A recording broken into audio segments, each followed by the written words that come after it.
bienvenue dans le podcast La Bière Patrie, le podcast qui nous rassemble tous sous le même drapeau. Moi c'est Karetch et nous allons parler bière dans ce podcast. Chers bières patriotes, bienvenue dans ce nouvel épisode de La Bière Patrie. Je suis très content d'enregistrer cet épisode et je suis très content aussi parce que je suis bien accompagné aujourd'hui. Aujourd'hui je reçois pour un épisode, alors vous l'aurez vu dans le titre mais je vais vous le dire, on va vous présenter après, mais pour un épisode un peu particulier, je reçois Monsieur Mikey. Bonjour Mikey. Bonjour Karetch. Comment vas-tu ? Super bien. Pour les gens qui ne te connaîtraient pas éventuellement, parce que tout le monde ne te connaît pas, t'es déjà connu dans le monde de la bière, mais tout le monde ne te connaît pas. Est-ce que tu peux te présenter en deux mots, vraiment rapidement, et peut-être 3 secondes de ton parcours, ce que tu as fait. Alors moi c'est Mikey, c'est mon surnom bien sûr. Mon vrai prénom c'est Michael, tout le monde s'en doutait je pense. Nom de famille Van Dormel. J'ai 47 ans, je viens de Pré et maintenant j'habite Herstal après avoir passé pas mal de temps sur Liège. Juste un petit mot, parce que je pense que tu as fait aussi une formation dans le milieu de la bière. Ouais, tout à fait. Donc, je me suis toujours intéressé à la bière depuis mon adolescence, collectionner les sous-verres, des canettes, des têtes de pompe et des trucs comme ça. De mémoire, t'es gestophile ? T'es gestophile, exactement, monsieur. Et puis les verres à bière, c'est la seule collection que j'ai gardée, c'est les verres à bière, et puis les bières aussi dans ma cave, bien sûr. Et en effet, comme tu dis, j'ai pris une formation, j'ai suivi une formation de microbrasseur parce que j'avais vraiment envie d'approfondir mes connaissances brassicoles et de savoir comment le produit était fabriqué et de A à Z. Ouais. C'est l'IFAPME, là, Villers-le-Bouillet, avec notamment Monsieur Rochefort. On le salue, Nicolas. Ouais, et j'ai eu Matt aussi également comme prof, Matt Lezito. Et voilà, donc comme c'était pendant le Covid, il y a eu pas mal de séances en ligne et, où je n'hésitais pas à mettre l'ambiance, bien sûr. Et donc voilà, j'ai suivi ensuite après les cours de zytologie avec Nathalie Pinson. On la salue aussi. Ouais. On l'a déjà vu dans le podcast. Elle est venue pour de mémoire 6 épisodes dans le calendrier de l'Avent, donc n'hésitez pas à aller la revoir. C'est quelqu'un qui a un palais extraordinaire, franchement. Ouais. Un palais qui a de la route, comme on dit. Et une sacrée connaissance aussi. Tout à fait. Donc voilà, j'en apprends tous les jours, je découvre tous les jours, et quand je pars à gauche, à droite, généralement, je regarde toujours s'il y a une petite brasserie dans le coin où je peux aller faire un petit coucou et taper la causette avec les brasseurs. Et donc voilà, c'est toujours gai. Ici, en l'occurrence, on va parler d'une brasserie qui n'est plus si petite que ça. Non. Et alors, avant d'en parler, et merci de t'être présenté comme tu l'as fait, avant de parler de la brasserie réellement, je voudrais expliquer que l'épisode a été réalisé sur une base d'une interview avec Loana, alors Blanchet, je pense que ça se prononce comme ça. Je les remercie vivement. C'est la responsable communication de la brasserie. Alors quelle brasserie ? Vous l'aurez vu dans le titre évidemment. Aujourd'hui, on va parler très longuement de la brasserie La Débauche, parce que Mikey, au-delà du fait que tu nous as expliqué en 2 mots ton parcours, tu es aussi un petit peu fan de la brasserie ? Ça fait un peu plus de 10 ans maintenant que j'ai découvert cette brasserie et franchement ils font des produits qui sont terribles. J'ai toujours trouvé qu'ils faisaient des canettes en plus avec un visuel qui était vraiment accrocheur, très artistique et tout ça. Et donc voilà, et des bières qui sortent un peu des sentiers battus de ce qu'on avait l'habitude de boire à l'époque. Avec des bières parfois avec des taux d'alcool assez élevés. Donc mais ça on va en parler un peu plus tard. Donc on a prévu des choses. Pour un peu plus tard dans l'épisode. En parlant d'un peu plus tard dans l'épisode, j'invite les auditrices et les auditeurs, les bières patriotes, à rester jusqu'à la fin parce qu'il n'est pas impossible qu'à la fin de l'épisode, il y ait éventuellement un petit code promo donné par la brasserie. Donc je les remercie vivement. Donc n'hésitez pas, ça arrivera dans la fin de l'épisode. Vous aurez une petite réduction sur les commandes sur le site internet. Mikey, on parle, je regarde, ça fait déjà plus de 5 minutes qu'on parle et on n'a pas encore ouvert une seule bière. Je me disais bien, je commence à avoir la gorge un peu sèche. Moi, je vais cracher du sable si on continue. Exactement. Donc, est-ce que tu voudrais éventuellement nous prendre la première bière qu'on a prévue pour le podcast? Je fais ça. Alors, je peux révéler ce que c'est, ça ne te dérange pas? Voilà, tu l'as. Vas-y. T'es déjà devant le micro. Du coup, tu peux nous dire, alors, qu'est-ce qu'on va boire? Il s'agit de la Pilsner. Donc, c'est vraiment son nom. C'est Pilsner. C'est une bière qu'ils ont voulu, pour rendre hommage à ses origines, en fait, à l'origine de la Pils, qui est de Pilsen en République tchèque. Elle n'est pas forte, hein. Le titre à 4 degrés 8. Donc, c'est vraiment, une petite Pils bien faite. La mise en jambe, comme on dit. Voilà, une mise en jambe, oui, exactement. Tu sers, je sers? Oh, n'importe, comme tu veux. Allez. C'est quoi, je vais en servir parce que vas-y. j'en sers de moins en moins. Je me laisse souvent gâter par les invités ou invités eux. Et donc, je vais un peu servir, moi. Surtout que on en a quelques-unes à déguster, donc je pense que tu auras tout le plaisir d'en servir aussi aujourd'hui. Allez, je fais ça.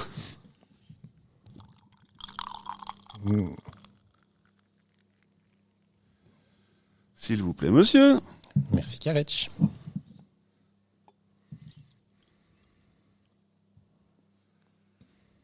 Alors, j'ai voulu faire un peu de bruit avec le deuxième, mais je n'y suis pas arrivé. Alors, je vais faire un truc, regarde, hop là. Je sais pas si on va la reprendre, je sais pas si on va la voir comme il faut à la caméra. Alors, qu'est-ce qu'on peut dire sur la bière? Déjà, belle couleur dorée. Belle couleur dorée, oui. Mousse bien blanche. Bien blanche, légère turbidité. Ouais, c'est très léger, mais c'est vrai qu'il faut le noter. Ça pétille finement. Ouais. C'est pas très intense, mais on voit quand même que les petites bulles remontent vers la mousse. Alors, au nez. Alors, il faut quand même que je parle d'une chose, c'est que quand j'ai ouvert la canette, j'ai de suite eu un sentiment. Donc là, je l'ai moins. J'ai attendu avant de le dire, mais là, je l'ai un petit peu moins. Quand j'ai ouvert la canette, j'ai vraiment eu cette sensation de pain, croûte de pain, tu vois. Exactement. Ici, ça s'est un peu effacé, mais ça on s'est retrouve. Un peu effacé, mais lié quand même. Ouais. Alors, on a le bon nez céréal, je trouve, qui est bien agréable. On n'est pas trop sur le houblon, hein. Enfin, je sais pas ce que tu en penses, mais... Ouais, céréales, croûte de pain, comme tu dis, oui. Ouais. Bon, santé? Oui, j'allais dire. Pardon. Santé.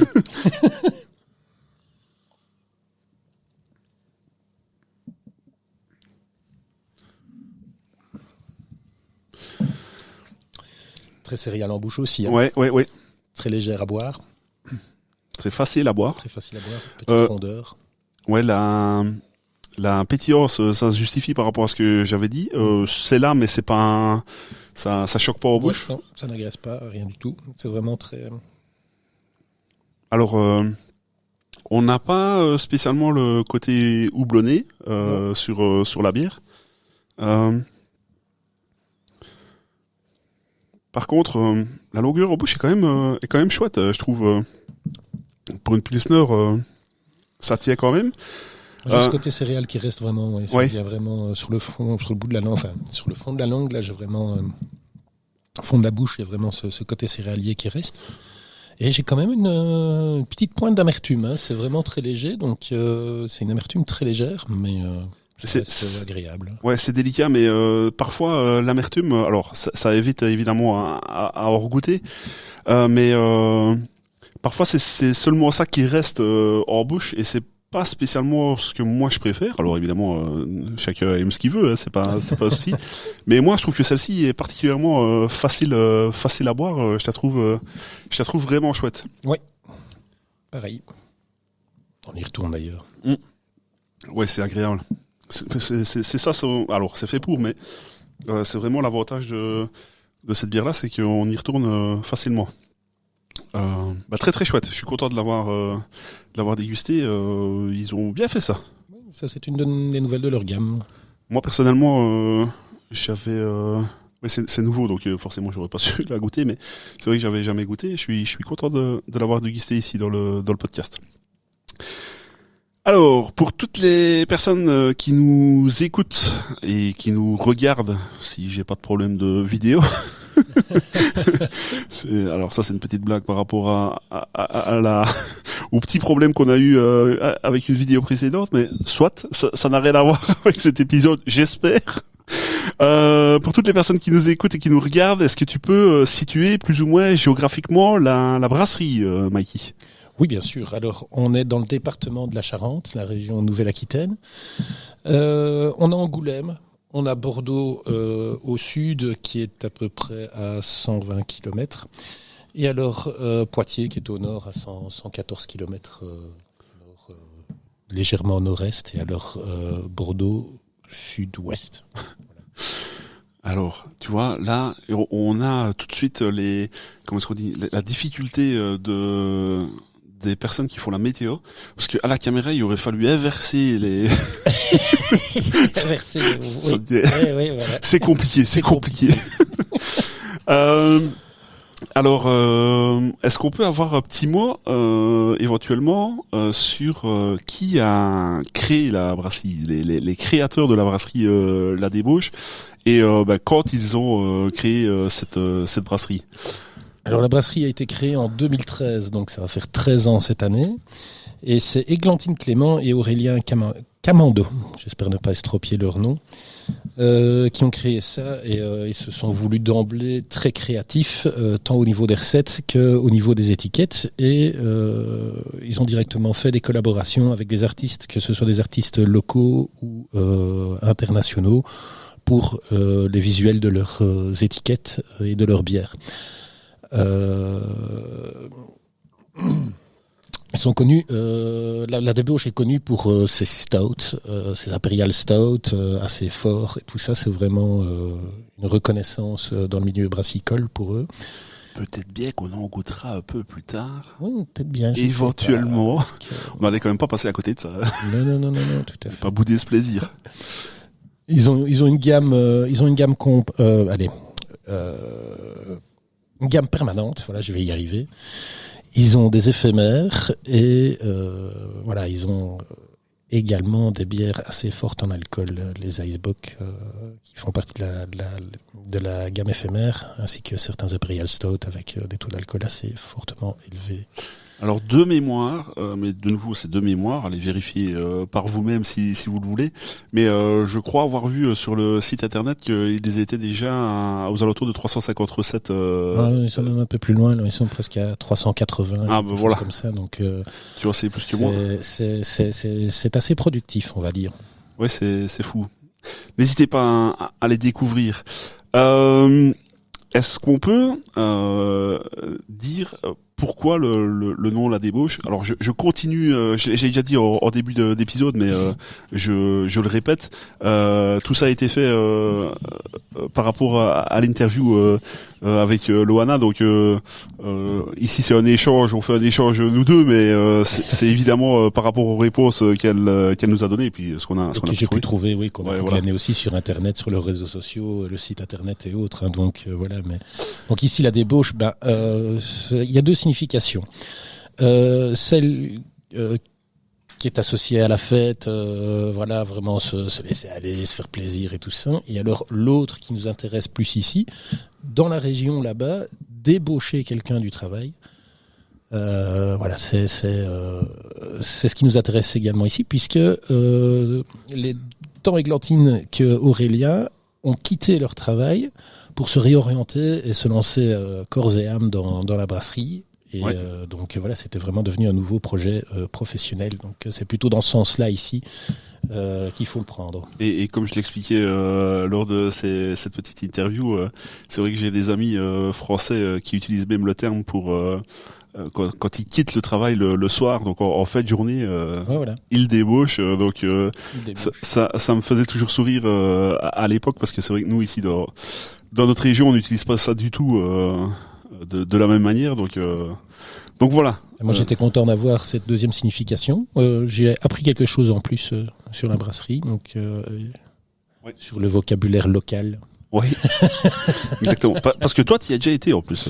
Ah oui, j'ai eu la chance d'y aller week-end 21 janvier, je pense, quelque chose comme ça, 20-21 janvier cette année-ci. J'ai eu l'occasion de pouvoir visiter la brasserie. C'était une visite assez intéressante, mais bon, moi, je suis arrivé, la taproom, j'ai dit tiens, c'est bizarre. On m'a expliqué, écoutez monsieur, on est en train on a déjà, c'est dommage que vous arriviez maintenant, on a enlevé une partie de la déco parce qu'on va rénover la taproom. Et là maintenant, elle est totalement rénovée. Ils ont un tout nouveau engin, navire de guerre. Pour toutes les activités qu'ils y font, hein. Donc il y a des soirées quiz, il y a des blind tests, il y a des jeux, des soirées jeux. Tu sais y venir en famille quand il y a rien qui est organisé. Il y a des jeux de société. Tu sais t'installer gentiment, manger un petit bout. Mais quand je dis manger un petit bout, c'est pas de la restauration, c'est des genre tapas, plongée salaison, fromage et autres. Donc voilà. Alors moi, je dois bien t'avouer que je râle particulièrement parce que bon, là, à l'heure à laquelle vous écouterez le podcast, c'est passé depuis un certain temps. Mais comme tu l'as entendu tout à l'heure, mon papa s'apprête à partir en voyage en moto. Ouais. Et dans sa troisième étape, il va passer à Angoulême, tout près de la brasserie. Et je lui ai dit, il faut absolument que tu ailles déguster des bières, sauf que malheureusement ils ouvrent un peu trop tard par rapport et enfin ils ouvrent trop tard, non, c'est mon papa qui passe trop tôt, on va plutôt le dire comme ça. Pardon la débauche, pardon. mais voilà, malheureusement je pense qu'ils n'auront pas l'occasion d'aller se prendre une petite planche et déguster une bière ou deux, mais bon, en moto. Ouais, alors c'est pour ça qu'ils ont créé une gamme de soft. Ah, on en reparlera peut-être un peu plus tard. Bon, je t'avoue que c'est pas ça qu'ils auraient bu. Ils en auraient peut-être bu qu'une, mais je crois pas que c'est ça qu'ils auraient été boire. Est-ce qu'on goûte un petit peu autre chose, parce qu'on en a quand même quelques-unes à boire. Je sais pas. Qu'est-ce que t'en penses? Ben moi, alors on fait un peu le mystère parce que mais on a prévu l'épisode ensemble, donc on sait très bien ce qu'on va boire. Moi, ça me ferait plaisir de déguster ici en deuxième lieu la Softy. Alors c'est une canette 44. C'est une pastry sour tarte à la fraise. Alors, c'est assez comique. On n'en a pas parlé avec Loana. Je serais quand même curieux d'avoir son retour là-dessus. Pour ceux qui écoutent régulièrement le podcast, je dis très souvent pour certaines bières que ça ne ressemble plus à de la bière. Alors, ça ressemble plus à un cocktail à la bière. Pour certaines bières, alors je sais toujours, mais gelato, enfin ce genre de bière là. Ici, ça me fait sourire parce que c'est déjà la deuxième fois que je vois ça. Et je ne vois plus la mention bière, je vois boisson fermentée. Et donc j'aurais été curieux d'avoir le retour de Loana sur cette volonté peut-être de ne pas indiquer bière et bien mettre boisson fermentée. Enfin, j'ai parlé beaucoup pour ne pas dire grand-chose, mais mais voilà, ça m'a interpellé sur la canette. Alors, on va ouvrir ça tout de suite. Oh, mais quel doux son. Alors. Oh là là. On peut déjà dire qu'il y a de l'épaisseur. Oui. Et du fruit également. Oui. Alors, hop. Bon, ça va devenir compliqué. Je retire celle-là, je remets celle-là. Allez, chaque fois sur le petit... Je vais finir par la renverser, ça va arriver, je vous le dis. Alors, bon, ben c'est ouais, et c'est bien opaque. C'est opaque et en termes de couleur, qu'est-ce qu'on pourrait dire? Ça me fait un peu penser à une couleur. Alors, pardon, enfin, je sais pas s'il y a vraiment une couleur qui s'appelle comme ça, mais une couleur prune. Je sais pas oui, voilà, ouais. Tu vois ce que je veux dire? C'est un rouge foncé, bordeaux clair. Je ne sais pas ce que je dois utiliser comme fraise écrasée, ouais. Quit. On n'a pas la couleur râle de. Mais au cas de tes raccords avec ton t-shirt, hein, presque, c'est vrai, on y est presque. Alors au nez. C'est pâtissier. Bah c'est clairement ça. Hein. Alors après, ouais. C'est annoncé. Hein. C'est annoncé, c'est ce qui est indiqué, en effet. Tarte à la fraise, donc ça annonce du sucre, clairement. Je regarde un petit peu. Attends, je vais retirer. Hop. Blop. Tarte à la fraise, ouais. Donc, ah oui, non, c'est ça à mon avis que je sens. Donc, ils annoncent à la fraise, à la myrtille et à la vanille. La vanille, je l'ai, oui. Ouais. Et moi, ce que j'ai aussi, c'est, oui, évidemment, mais c'est aromatisé au petit beurre. Il y a ce côté beurré, je trouve, sur cette bière.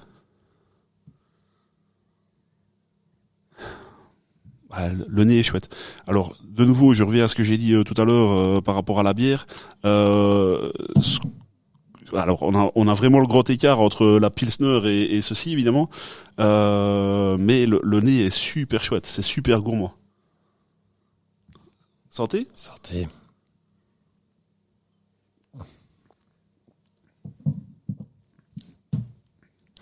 Alors, je voudrais te dire directement quelque chose. Parce que je pensais que ça allait être plus écœurant que ça. Mais pas du tout. Non, parce que l'acidité balance super bien.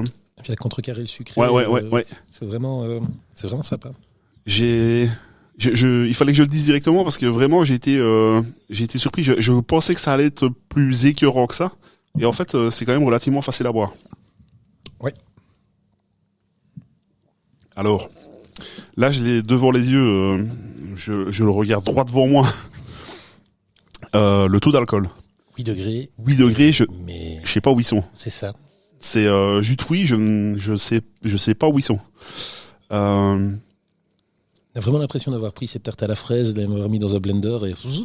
Oui, attention vraiment avec le côté acidité, parce que comme tu le dis avec le blend de tarte à la fraise, je m'imagine pas ça acide comme salé ici. Je m'exprime mal. En fait, vraiment, t'as l'équilibre et ce n'est pas. Alors, quand on parle d'acide, évidemment, c'est pas une gueuse non plus, les amis.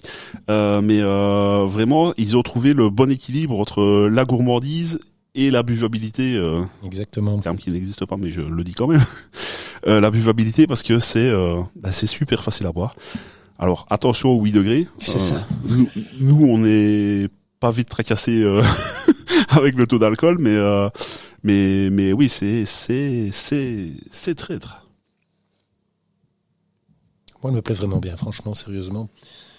Un nez très gourmand comme ça, très sucré. Ça me fait toujours un peu peur quand je sens ce sucre au nez. Et alors, comme tu as dit, tu arrives en bouche et hop, tu as ce twist d'acidité qui vient contrebalancer le tout. C'est vraiment très agréable. Et puis, tu as cet effet d'arôme en fin de bouche, la rétro-olfaction, qui est vraiment très agréable également et qui vient compléter le nez. C'est très chouette. Belle surprise. Je suppose que tu ne l'avais jamais goûté non plus. Non. Si ? Non. J'ai eu peur. D'ailleurs.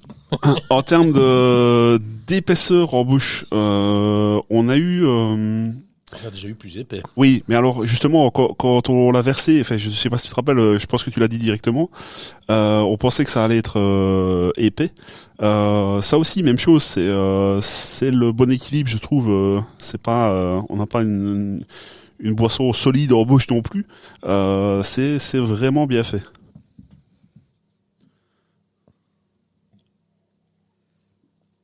Ouais. On y retourne à chaque fois. Hein.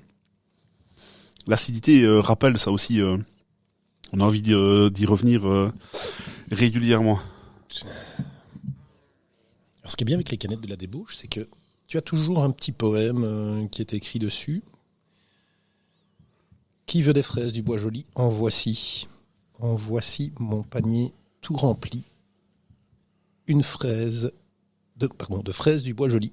C'est de Pierre Dupont. Les fraises des bois. Donc, ils font toujours ces petites collaborations avec les artistes, que ce soit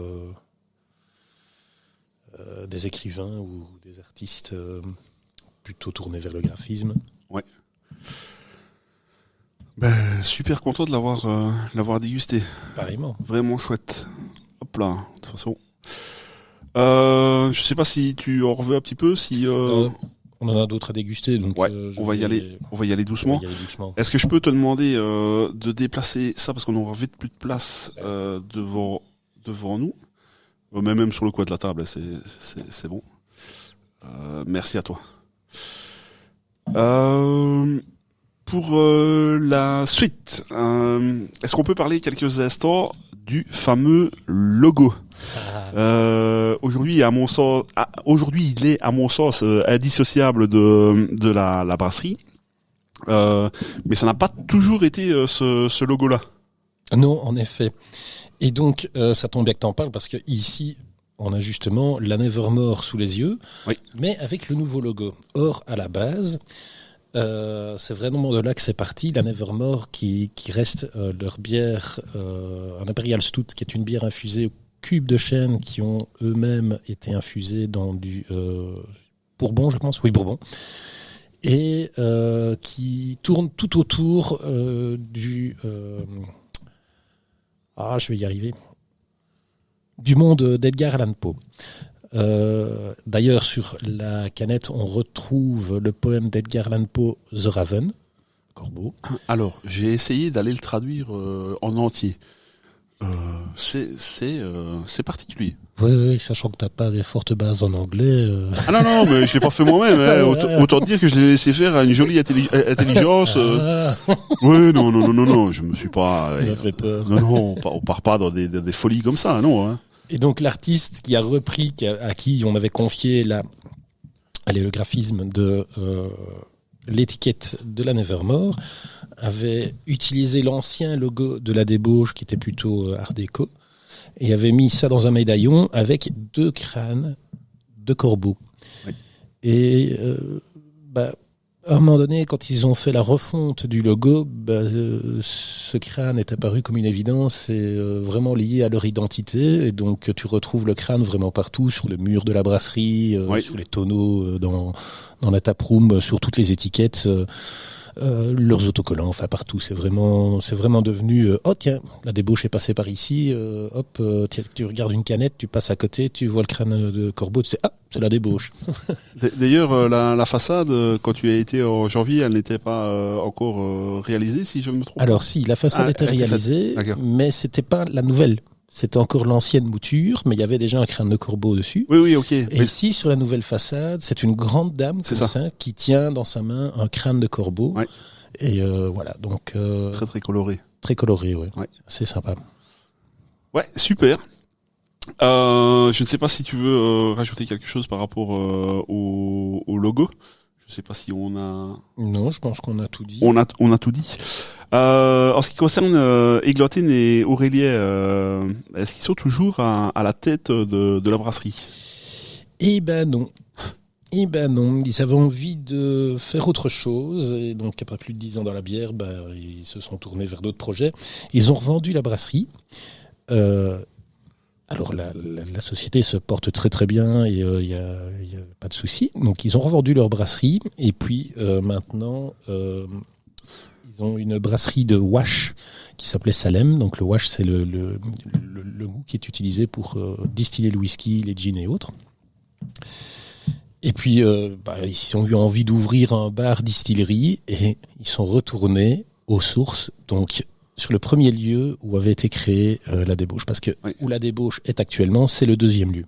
D'accord. Et ils sont retournés au premier lieu où ils avaient créé la débauche et ils ont ouvert là-bas un bar distillerie avec de nouvelles choses. Mais bon, je ne connais pas encore très bien, je n'ai pas encore pris le temps de m'y intéresser. Mais de toute façon, si les personnes qui nous écoutent sont intéressées par tout ça, n'hésitez pas à aller vous renseigner sur Internet. Je suppose qu'il y a toutes les informations nécessaires à découvrir leurs nouveaux produits. Ouais. Du coup, si ils ont revendu la brasserie, ils l'ont revendu à qui? Qui a repris ça? Quand on a eu vent du fait que la débauche allait être revendue dans le milieu du craft, surtout pour les amateurs de bière, commençait à y avoir quelques discussions. Qui va racheter? Est-ce que c'est un grand groupe brassicole? Si c'est le cas, ils vont encore tuer l'identité de la débauche? Eh ben non. C'est une coopérative agricole du nom de Océalia qui a racheté la brasserie. Et donc voilà, ça a l'air de bien se passer pour le moment. Et voilà. On sait qui est à la tête maintenant de la brasserie? Oui, c'est l'ancien directeur commercial Jean Carrère qui est devenu le directeur général et il bosse à la débauche depuis 9-10 ans maintenant, donc il connaît la machine et il y a apparemment pas mieux que lui pour pouvoir prendre la direction. Oui. Tu en as déjà un tout petit peu parlé, mais est-ce que ça change quelque chose pour la structure de la brasserie et est-ce qu'ils ont toujours leur pleine indépendance et leur pleine liberté? Alors, ils ont encore leur pleine indépendance et pleine liberté. Il n'y avait aucun intérêt à Océalia à imposer certaines choses, que du contraire. Parce que comme c'est des céréaliers à la base qui ont eu un pied aussi dans le domaine de la viticulture, ils se sont dit oui, pourquoi pas un pied dans le monde brassicole également. Oui. Et donc c'est un atout en plus pour eux. C'était pas leur domaine d'expertise. C'était pas leur domaine d'expertise à la base, exactement. Et donc ils laissent les pleins pouvoirs à la brasserie pour décider des recettes de ce qu'ils veulent faire et comment ils veulent s'orienter et autres. Donc de ce côté-là, touchons du bois pourvu que ça dure. Et moi, ça me rassure clairement. Je me dis, ça ne tombe pas dans les mains d'un gros groupe brassicole qui va encore changer les recettes et diminuer les coûts de production et par contre augmenter les prix. Tu sais, tu vois de qui je parle. Hein. Oh oui, on les salue. On les salue. On ne boit pas toujours ce qu'ils font, mais on les salue. Oui, c'est ça. Voilà. Donc, et puis il en faut pour tout le monde de toute façon. Donc, exactement. Il n'y a pas de problème avec ça. Je ne sais pas si tu veux ajouter quelque chose par rapport à ça. Oui, Loana nous expliquait qu'en fait, et je comprends, donc eux sont quand même arrivés avec une certaine structure, et ce qui a fait que ça a permis d'améliorer les choses en interne, au niveau administratif et autres aussi, donc et puis de par leur contact également, ça facilite un peu les choses au niveau commercial aussi. D'accord. Donc voilà. Ok. On a goûté cette fameuse tarte aux fraises. Ouais. Est-ce qu'on ne prendrait pas la suivante? Petite recette, hein. Bon, alors, vu la recette qu'on va proposer, je sais pas si on doit appeler ça une recette, mais oui, je me réjouis de la déguster aussi, celle-là. Je me permets. Ouais. Je t'en prie. Alors, je vais me permettre déjà de dire ce qu'on va déguster maintenant. On a décidé, alors quand je dis je dois bien t'avouer que je te l'ai proposé avec insistance. On va déguster alors je sais pas exactement comment on le prononce, mais taikatsu, je sais pas, taikatsu, je sais pas exactement. C'est une Neipa. Très beau design aussi sur cette bière, sur cette canette-ci. Alors quand je dis Neipa, ce n'est pas que une Neipa, c'est une triple Neipa qui titre à 9% en volume d'alcool, ce qui est déjà bien. Ce qui est déjà bien, ouais. Alors on a été gentil, on a commencé à 4,8 quand même pour. Mais bon là on va faire que monter. Y en a encore derrière et ça va piquer encore un peu plus. Ça va piquer un peu plus. Donc en fait cette, j'ai du mal à la prononcer aussi. Hein. Attends, excuse-moi, est-ce que je peux te demander les deux verres comme ça sur le temps que tu fais le descriptif, je peux me permettre de verser les verres pour la déguster. Merci à toi. S'il te plaît. Cette Taikatsu fait partie d'un trio d'IPA IPA indissociables l'une de l'autre. On a la Junbi, la Tabi et la Teikatsu. C'est donc 3 nouvelles éphémères qui sont actuellement disponibles, que ce soit à la brasserie, sur l'e-shop ou chez les cavistes spécialisés. Et donc on a la Junbi qui est une cold IPA à 4,8 degrés avec un profil équilibré, végétal et fruité. On a la Tabi qui est une NEIPA par contre à 6%, aux notes d'agrumes, de céréales et tout en douceur. Et puis alors la Teikatsu, comme tu l'as dit, ici c'est une triple NEIPA à 9 degrés. Et alors elle est riche en saveurs de pêche et de fruits à noyaux. Alors ici encore, ils ont fait une collaboration avec un artiste qui s'appelle Frédéric Pham Chuang, qui est l'auteur de la bande dessinée Tamago Apocalypse. Donc, ils vont vraiment faire des collaborations avec des artistes de tout milieu. Et ici, on est vraiment sur... c'est vraiment très sympa comme visuel, un peu asiatique comme ça. Comment ça s'appelle les BD encore asiatiques ? Manga. Ah, manga, voilà. Un peu très manga comme ça. Alors, moi je l'ai servi, je l'ai déjà sorti. Oh, oui. C'est doublonné ça. Non, si peu. Alors, tenue de mousse, belle tenue de mousse, parce que là, ça fait déjà 2-3 minutes que je l'ai servi, la mousse tient particulièrement bien. Sur la couleur, on est sur doré, mais avec la turbidité, elle fait doré un peu plus foncé. J'aurais même dit orangé. Ouais. Bon, la turbidité, les amis, autant vous dire que Ouais. on voit à peine le reflet de mon doigt derrière, mais on voit pas à travers, hein, qu'on soit bien d'accord. Alors, au nez. Oh là là. Très houblon frais. Oui, et même moi j'ai le côté résineux Ouais. du houblon. C'est du floral. C'est du fruité, oui.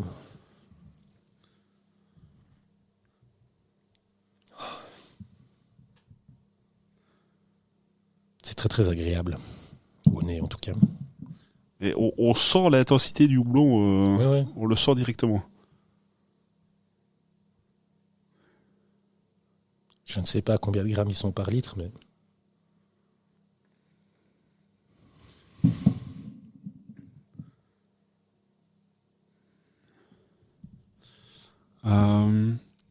Pardon, on laisse des gros blancs, mais je sens... Alors, ils annoncent, je pense, pêche et fruits à noyaux, si je ne me trompe pas. J'ai un peu la pêche au nez. Ouais, c'est léger, mais moi, vraiment, le côté résineux, je trouve, prend quand même de la place. Après, c'est agréable au nez, hein, qu'on soit bien d'accord. Mais il laisse de plus en... le nez se développe un peu, ça laisse de plus en plus de place au côté fruité. Bon, on parle, on va quand même la goûter. Ça me va. Ça.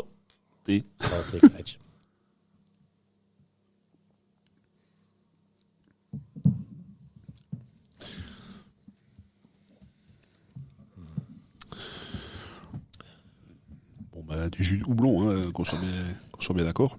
Ouais. Alors, j'attendais un petit peu parce que je voulais voir si l'amertume allait augmenter, mais en fait non, elle reste, c'est léger. C'est léger, oui. Ce qu'on attend d'une NEIPA, hein, qu'on soit bien d'accord. Par contre, je sais pas si tu as essayé d'inspirer en ayant encore un peu de bière en bouche. Tu sens vraiment quand ça descend, ça houblon. Houblon. Même sans réellement inspirer. Là, c'est vraiment... ça englobe bien la bouche. Ça reste en plus. Belle longueur également. Ouais. Pour une triple, le corps est quand même un peu léger, je trouve. Oui. Par contre, est-ce que tu goûtes les 9% d'alcool? Bah encore une fois... Je pense qu'elle cache bien son jeu. C'est ça. Ils ont encore bien fait ça. Ben... Alors, je sais pas si c'est bien ou mal, mais en tout cas, réalisé, c'est bien réalisé. Si tu essayes de passer la soirée à ça, j'ai ravi de faire dodo. Ah, il est résistant, l'homme, ici.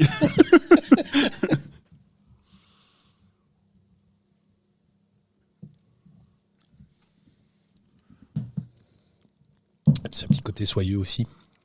Vraiment douce, délicate. Ouais. Très agréable. Floral encore en bouche. Moi, j'ai vraiment la pêche qui est vraiment en train de sortir. Et côté fruits à noyaux, par contre, moi, je l'ai moins. Ouais. J'ai la chair, là, tu vois, de la pêche qui revient vraiment bien. C'est vraiment très agréable. Très sympa. Ok, chouette. En tout cas, un bon truc, c'est que j'y retourne tout le temps aussi. Je vois que t'es plus sérieux que moi. Tu dégustes mieux que moi. Moi, j'ai fini mon verre. Ça la voix, j'ai fini mon verre. Toi, t'es un gars sérieux. Ouais, Je le vois bien. Au fur et à mesure d'en boire, je trouve que l'amertume reste un tout petit peu plus en bouche. Se réchauffe, oui, donc... Mais honnêtement, c'est quand même très très très délicat. N'attendez pas à avoir un kick d'amertume, c'est pas le cas. Plutôt, oui, sur le profil aromatique, sur le côté amertume, en effet. Clairement. Il est très agréable à boire. Ouais.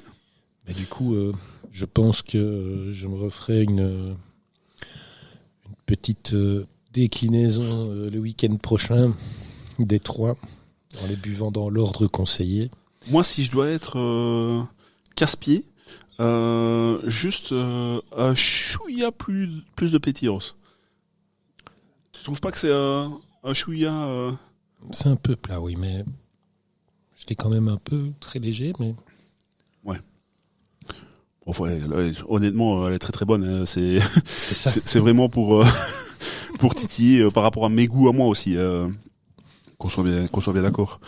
Je suis très content d'avoir dégusté celle-ci. Tu me donneras ton retour sur les autres quand tu auras dégusté ça. Alors, je sais pas si les gens iront spécialement voir sur la fameuse application, mais je suppose que... On peut le retrouver sur Untappd aussi. Hein. Donc, tu les partageras certainement là-dessus aussi, les dégustations. Mais tu sais quoi ? Dis-moi. Je ne vais pas te donner mon retour. Non ? Non, parce que les 2 autres, tu vas les garder et tu les dégusteras. Naughty Jap. Voilà. Je vais pouvoir les garder. Bien oui, monsieur. T'en as encore chez toi ? Mais oui. Mais tu es un dingue, dis. Ben oui, je suis un dingue. C'est fou, ça. J'ai fait des belles commandes sur l'eShop. On en reparlera juste après ça. Je suis content de l'avoir goûté et du coup, je me réjouis de goûter les 2 autres. D'ailleurs, on va pas se cacher, mais vendredi, il n'est pas improbable que je prenne un an de plus. Et donc, ouais, alors, ce sera passé évidemment quand vous écouterez ce podcast, mais il n'est pas impossible qu'on fête un petit peu avec 1 ou 2 canettes de la débauche, tiens les amis. Maintenant qu'on a dégusté celle-ci, on revient un petit peu par rapport à la coopérative et dans l'interview avec Loana, je lui demandais si la coopérative apportait un plus par rapport aux matières premières par exemple et elle nous avait dit, alors tu vas le dire, j'ai présenté la question d'une manière où je ne sais pas comment arriver sur la fin, mais voilà, on avait parlé des matières premières et de la coopérative. Est-ce que tu peux nous en dire un peu plus par rapport à ça ? Ils vont continuer de travailler avec leurs fournisseurs historiques, les classiques dans le monde brassicole, la Malterie du Château, Digmans, qui est-ce qu'il y a encore je sais pas si c'est eux qui... Donc, je ne sais pas si c'est eux qui fournissent, mais bon, ça reste dans les classiques de toute façon chez eux. Mais ils sont en train de créer là, d'une Pilsner qu'ils veulent vraiment ancrer dans le local, celle qu'on a goûtée ici. Et donc, de ce fait-là, ils sont en train de regarder pour qu'on puisse leur planter des champs de céréales pour que ce soit un peu plus local et également au niveau du houblon, quelques hectares de houblon pour pouvoir justement avoir un houblon local également. Ils ont réfléchi à ça parce qu'en voyant tout ce qui est les conflits mondiaux, ce qui se passe un peu dans le monde, ils se sont dit qu'il fallait qu'ils prévoient un peu quand même quelque chose au niveau local également afin de pouvoir quand même avoir un peu d'approvisionnement en cas de coup dur. Concernant le fait des matières premières apportées par la coopérative, pas tant que ça en fait, mais je pense que ça va finir par arriver également. Et tout ce qu'ils ont quand même un peu aussi, c'est qu'ils ont des produits qui sont fournis par la coopérative, qui sont en vente à la taproom et en dégustation également, comme le Pinot, si je me souviens bien, le Pinot des Charentes, entre autres. Et donc voilà. Je t'avoue qu'à ce niveau-là, ma mémoire me fait défaut, je ne m'en rappelle plus. Mais je te fais confiance et de toute façon, Loana, si tu nous écoutes, n'hésite pas à nous faire le retour si on n'a pas bien retranscrit la chose. Enfin voilà, donc il y a des choses qui se mettent en place, mais ce ne sera jamais à 100% via la coopérative aussi, puisque il y a quand même des différences en différentes malteries également, et toutes les malteries ne proposent pas non plus les mêmes maltes. Donc voilà. Super. En termes de volume de production annuel, est-ce que tu as cette information ? Alors en 2023, ils ont produit 12 000 hectolitres, volume annuel. Donc c'est quand même déjà pas mal. Hein. Ça fait déjà des litres de bière, ouais. Alors que la capacité maximale du site est de 20 000 hectolitres par an. Donc voilà, et pour donner une petite idée, en 2013, la première année de production, ils étaient à 120 hectolitres. Ça fait un fameux bond quand même. Hein. Faut bien commencer quelque part. Exactement. On a parlé, tu as évoqué tout à l'heure la gamme permanente et la gamme éphémère. Je demandais combien d'éphémères la brasserie sortait par année, et est-ce que c'était selon un calendrier établi, ou est-ce que c'était quand ils avaient une idée qui alors comme on dit chez nous, qui stitchait. Donc quand ils avaient une idée qui leur venait en tête.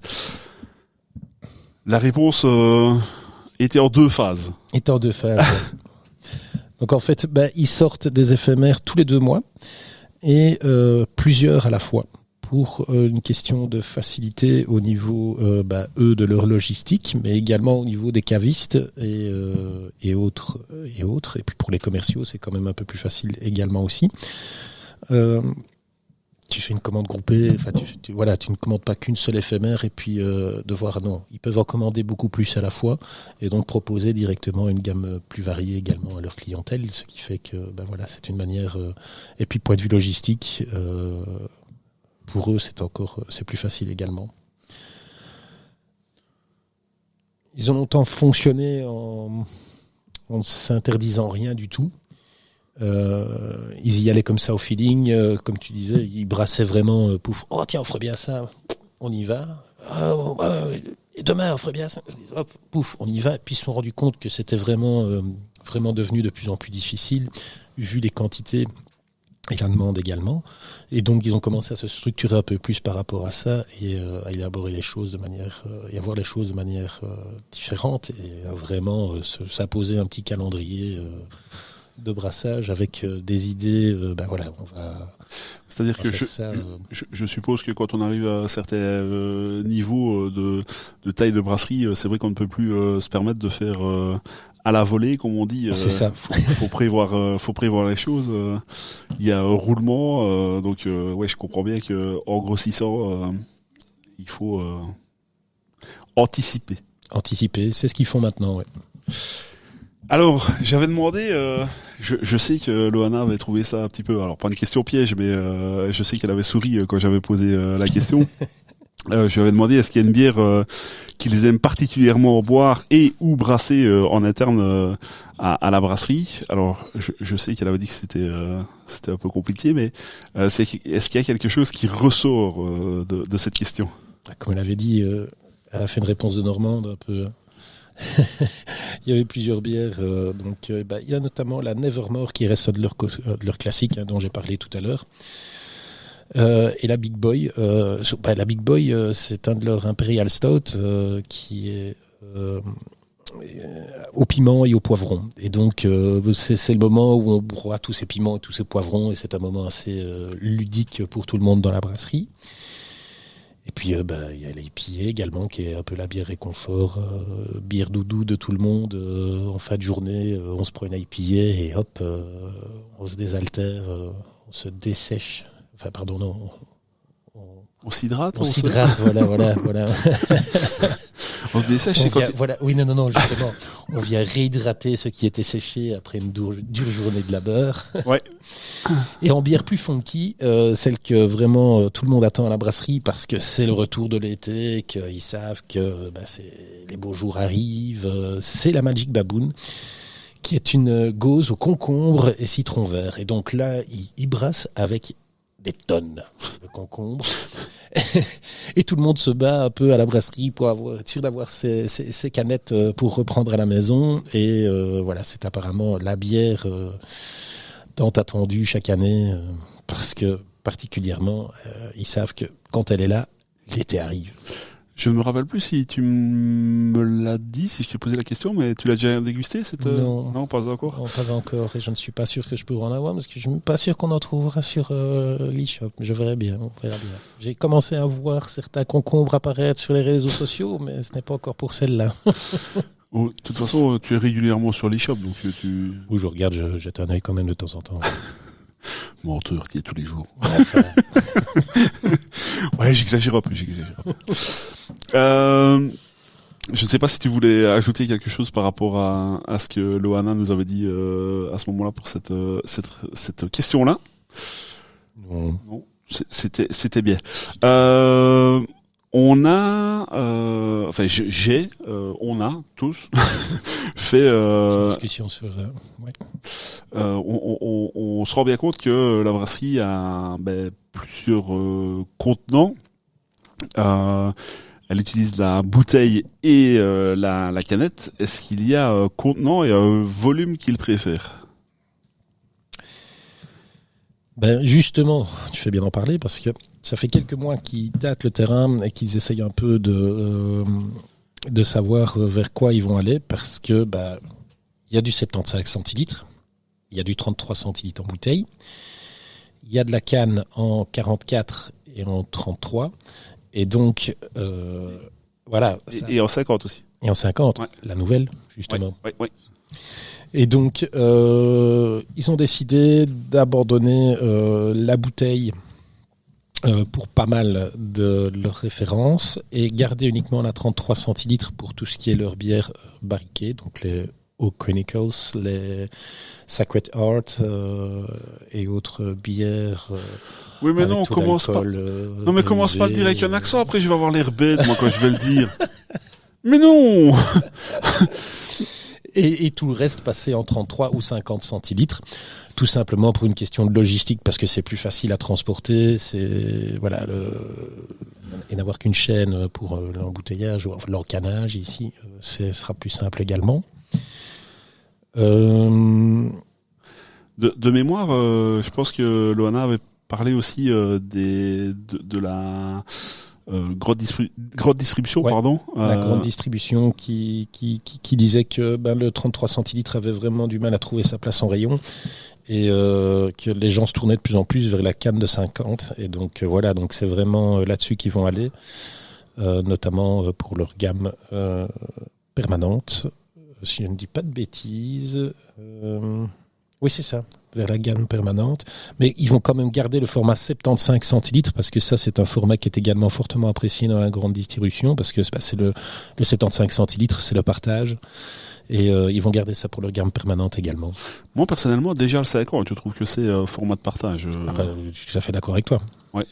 Après, peut-être que certaines personnes utilisent ça pour eux tout seuls, mais ouais. Alors, je sais pas toi ce que tu en penses, mais nous ici en tant que aficionados, je sais pas si je peux utiliser ce terme-là, de bière, on partage souvent les bières et même les 33, on a tendance à les partager. À les partager.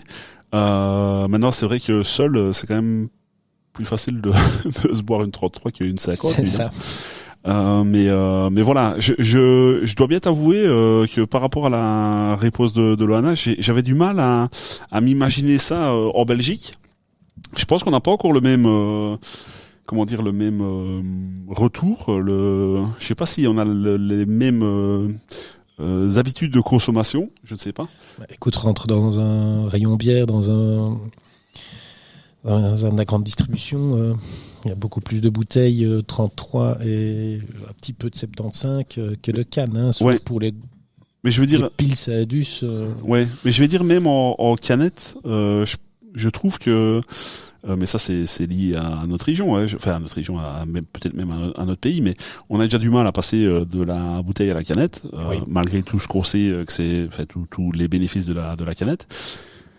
Mais le format, je trouve que nous en 50 centilitres, c'est pas encore, c'est pas acquis, je pense. On en est encore, on en est encore loin. Déjà le 44, c'était entre guillemets une demi-révolution, parce ben non, mais c'est vrai, on était quand même beaucoup sur la 33. Je sais pas si on passera un jour en Belgique sur la 50. Je serais curieux, ou alors plus tard, toujours décalé. Mais c'est vrai que là, On finira par y arriver, hein, ouais, je suppose. Mais grâce au milieu craft. ben oui, Il y en probablement. a de plus en plus qui ne font plus que de la canette et qui arrêtent vraiment totalement la bouteille et qui veulent ne plus faire que de la canette parce que c'est plus facile à transporter de un.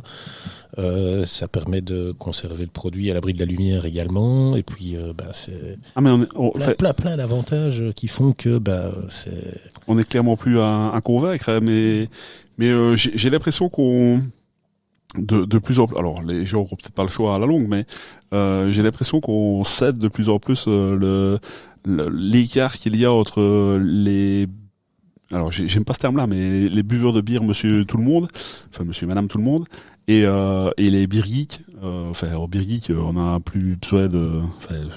Ça devient. ils sont convaincus. Mais ça devient même l'inverse.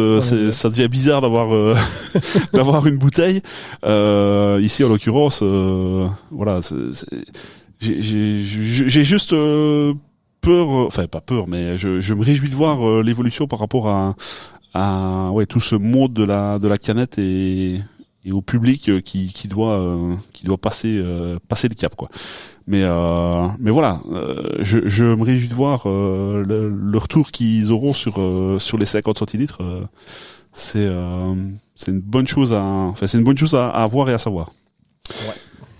Alors, est-ce que tu dois encore dire quelque chose par rapport aux canettes et aux bouteilles? Parce que moi j'ai quelque chose à dire par rapport à la bouteille. Attention. La prochaine est en bouteille. Yeah. Et alors là, je dois bien t'avouer que ça fait déjà un certain temps qu'on parle de l'épisode. Ça fait déjà un certain temps qu'on a eu Loana en visioconférence. Ça fait un certain temps qu'on prépare l'épisode. Et tout ce temps-là, en fait, j'attends pour avoir ces 2 dernières bières qui arrivent ici tout doucement. Les 2 dernières bières seront en bouteille, donc pour être raccord avec la dernière question. Est-ce qu'on n'aurait pas presque préparé l'épisode, t'imagines? T'as vu ça, les transitions? Alors, sur le temps que je sers cette prochaine bière, est-ce que tu peux dire ce qu'on va boire ici maintenant? Alors, ce qu'on va boire, c'est une Oak Chronicles. Donc, les Oak Chronicles, c'est un projet de la débauche. Ils ont décidé, en fait, de rassembler toutes leurs bières vieillies en barrique sous un même drapeau. Oui, c'est beau, ça. C'est beau. Donc ils se sont regroupés et puis ils ont un peu réfléchi ensemble à ce qu'ils allaient faire et ils se sont dit comment est-ce qu'on va appeler cette série. Ils ont pensé que toutes les barriques sont généralement en chêne, donc oak, chêne en anglais. Et puis les chroniques du chêne, c'est sorti un peu tout seul également. Pour le visuel, il s'inspire énormément de la fameuse horloge astronomique de Prague, que je vous invite, si vous ne l'avez jamais vue, faites une recherche sur Google et franchement, allez voir les photos, cette horloge est superbe. Et donc, parce qu'ils aiment bien cette... déjà rien que le graphisme de l'horloge et autres aussi, et ils aiment bien cette notion de temps. Forcément, quand une bière est barriquée, ça prend du temps. Donc ici, on a La 1 et la 2, elles ont passé ces 12 semaines, je pense, en barrique. Et là, on est en train de déguster, on va déguster la Oak Chronicles 4, qui est la Morena 2025. C'est un Imperial Stout avec des framboises, des myrtilles, des mûres, de la pistache, des amandes, et ça a été vieilli en barrique de Calvados pendant 23 ou 24 semaines, je ne sais plus exactement. 23 de mémoire, mais Voilà. pas sûr à 100%. Enfin bon, 23, 24. Alors, je sais pas si tu as d'autres choses à rajouter, mais en tout cas, moi, je vais donner mon avis parce que en t'écoutant, je l'ai déjà mise au nez. Je suis assez sensible. Enfin, j'aime beaucoup ça, donc je le retrouve relativement facilement ici. Le côté pistache est assez marqué, je trouve. Ouais. Si j'ai quand même quelque chose à rajouter. En fait, il faut savoir que pour arriver à un résultat pareil, il y a tout un travail de fou. Donc, les brasseurs se mettent à une table et disent, voilà, on va faire une recette. Déjà, ça part sur un stout, Imperial Stout. Et qu'est-ce qu'on veut en faire? Qu'est-ce que on veut comme résultat? Et avant même de brasser, ils se disent, on va aller voir dans les barriques ce qu'on a, et puis hop, donc ils partent dans leur stock. Ils ouvrent toutes les barriques une à une pour un peu sentir ce que ça donne, puis ils disent, ça va, on part là-dessus. Sinon pas assez dans leur stock, ils ont des partenaires qui, eux, ont un stock de barriques également, et ils font pareil, ils vont un peu sniffer les barriques, comme on dit, pour choisir la barrique adéquate. Et puis, une fois qu'ils ont la barrique, hop, on lance le brassin. Ça part en fermentation une fois que c'est fait, puis ça part alors en barrique, et puis alors là commence tout l'élevage avec une surveillance qui se fait de semaine en semaine, si pas de jour en jour, pour aller voir l'évolution justement de ce que la barrique donne comme goût à la bière. Et puis vient alors le procédé d'assemblage où ils vont se dire on va prendre cette barrique là avec celle-là, ça va nous donner ça comme résultat. Ils font des tests évidemment, et puis on arrive à un résultat final qui, je pense, est assez parlant. Ouais. Alors, je suis plus vraiment à convaincre sur ce style-là, mais je me faisais juste une réflexion sur le temps que tu nous expliquais. Je remarque de nouveau ici sur cette bouteille, on retrouve de nouveau boisson fermentée et pas bière. Donc on n'avait pas posé la question à Loana, mais je serais vraiment curieux d'avoir son retour là-dessus. Les amis, on a passé un cap. On était à 9 degrés, on est ici à 15,5. Comment? Ouais, ça devient correct. Donc on peut retrouver évidemment tout ce qu'on a d'habitude au malt d'orge. Alors on a de l'orge, flocon d'avoine, sucre, malt de seigle, brisure de framboise, lactose, purée de mûre, purée de myrtille, purée de pistache, houblon, purée d'amande, et puis évidemment levure, cerise amarena, et contient du gluten, du lactose et les fruits à coque, on s'en doutait. Alors, on a plus de mousse depuis le service, c'est normal, sur une bière barriquée en plus ça tient très rarement. Voilà. Là par contre sur celle-là, on va le sentir l'alcool, hein. On le sent déjà au nez. Oui, alors autant au nez j'avais la pistache tout à l'heure qui s'exprimait vraiment fort à mon sens à moi. Pourtant c'est pas l'ingrédient qui a le plus évidemment dans la bière. Autant là le côté torréfaction se fait un petit peu sentir. Ouais. Moi j'ai le côté barrique, boisé qui vient aussi. On est d'accord, on avait dit Calvados pour celui-là. Oui. Alors je dois bien t'avouer que les marqueurs du Calvados, je bois pas assez pour. Mais non, mais c'est vrai. Autant le rhum, par exemple, je pourrais encore le retrouver relativement facilement. Calvados, je sais peut-être 2-3 fois dans ma. Là, ouais. Comment? Le petit côté pomme du Calva, là. Mais ouais, mais je te dis, j'en ai peut-être bu 2 fois dans ma vie, et donc c'est vraiment pas assez. Enfin, niveau santé, c'est déjà trop, mais mais pour l'expertise, en tout cas, santé. Santé.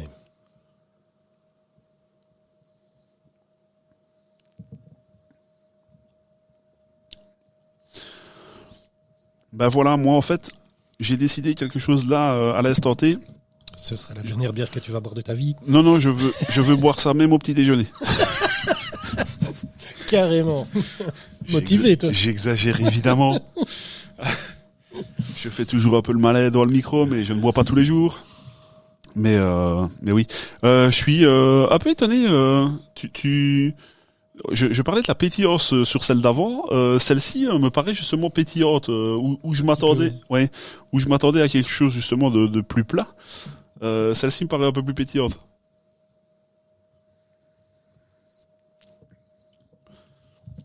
Ah, ça c'est bon, hein, monsieur. Oh oui. Là, ça tapisse bien la bouche. Oui, clairement. La longueur également en bouche. Très très belle longueur. Par contre, où j'avais très très fort la pistache, je l'ai moins en bouche. Par contre, le côté torréfié est bien présent. Bien présent, ouais. Ah, ça réchauffe, hein. Ah là, ça commence à bien réchauffer, oui. J'ai un peu cette sensation de ne pas savoir isoler tous les ingrédients. En fait, tu vois, je peux pas dire que je retrouve un marqueur précisément de tout ce tout ce qui est fruité, pistache, amande, cerise, framboise, enfin tout ça. Par contre, le tout est gourmand. Alors au-delà de l'alcool évidemment, mais je trouve ça vraiment vraiment chouette. C'est bien foutu, oui, en effet. Belle petite rondeur. Petit titi. Petite. Au fur et à mesure que je la bois, là, j'ai vraiment ce côté barriqué qui vient. J'ai le calva qui vient également. Et alors, mais oui, ce côté torréfié qui reste bien en bouche. Et c'est vraiment belle longueur. Mais plus on avance, c'est même parce que évidemment on associe un peu par erreur parfois torréfié et café. Faut quand même bien scinder les deux. Et je trouve que ici il y a une petite pointe de café aussi qui se fait sentir. Mais je crois qu'elle aurait tout intérêt. Alors, on le fera pas pendant l'épisode, mais à respirer, et on la regoutera probablement. Elle aura encore évolué avec la prise d'air, mais c'est alors de nouveau, les amis, je suis pas à convaincre, hein, j'adore ce style-là, donc évidemment, je ne vais pas en dire du mal, mais ouais, c'est très très chouette. Très chouette à boire. Il y a quand même une amertume de la. Alors j'ai pas osé. Je t'avoue que franchement. Ouais, mais non, enlève-la. T'imagines qu'on la renverse, on peut pas la terminer. T'imagines. On a quand même une petite amertume de la torréfaction justement. C'est ça, j'allais dire. Oui, c'est vraiment ce côté apporté par. Moi, j'ai vraiment le côté un peu brûlé. Là. Ouais, je comprends ce que tu veux dire. Voilà, ouais. Le côté effet Maillard. Je regoute, on ne sait jamais. On ne sait jamais. Si j'étais passé à côté de quelque chose, ce serait malheureux. Non, mais c'est quand même super agréable. Peut-être que à la lecture de l'étiquette, je me serais attendu à quelque chose de encore plus gourmand. C'est gourmand, attention qu'on soit bien d'accord. Ouais. Mais encore plus gourmand. Mais c'est vrai que cet aspect torréfaction vient redescendre un petit peu, je pense. Après, de nouveau, je titille sur sur des choses parce que c'est super agréable à boire. Je prends vraiment du plaisir à déguster cette bière. Tu as parlé du projet Oak Chronicle, oui. Du projet Oak Chronicle. J'ai bizarrement dans mon conducteur directement l'autre bière. Je ne sais pas. Ah oui. Je m'en mêle peut-être un peu les pinceaux, mais... Non, moi aussi. Bah écoute, de toute façon on est des guerriers, on peut... On va mettre ces deux-là de côté. Alors la vidéo, vous allez peut-être commencer à voir des intrus dans le... Alors ça fait peut-être même déjà un moment où vous les voyez, mais on a plus de place sur la table. On s'étale. Ouais. Pour cette dernière bière, j'ai une petite surprise. Ah, laquelle est-elle? Laquelle est-elle?